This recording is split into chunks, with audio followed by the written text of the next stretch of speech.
我由 The Downs 開始嚟 Malvern College 係一個好大嘅步驟，因為我要準備好嚟呢個新嘅學校，同埋呢家呢個校園係好大嘅。我喺宿舍嗰度住就好開心，因為有好多朋友同我一齊，同埋我喺有時可以出街，咁就同埋啲朋友一齊出街買嘢食，或者喺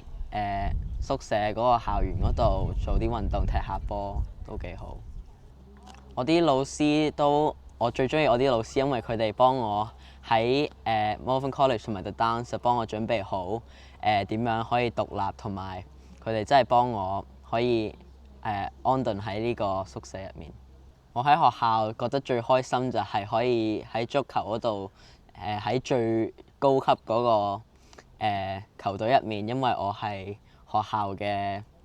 守龍門，跟住之後我喺 The Downs 係學校嘅守龍門，但係我喺依家 Malvern College 就喺 U14A 嘅第一個守龍門，所以都覺得好開心。我由香港嚟 The Downs 就覺得好古怪，因為個校園就好大同埋好綠色。我阿爸媽就叫我過嚟英國，因為要將我啲英文加強，所以就過咗嚟英國。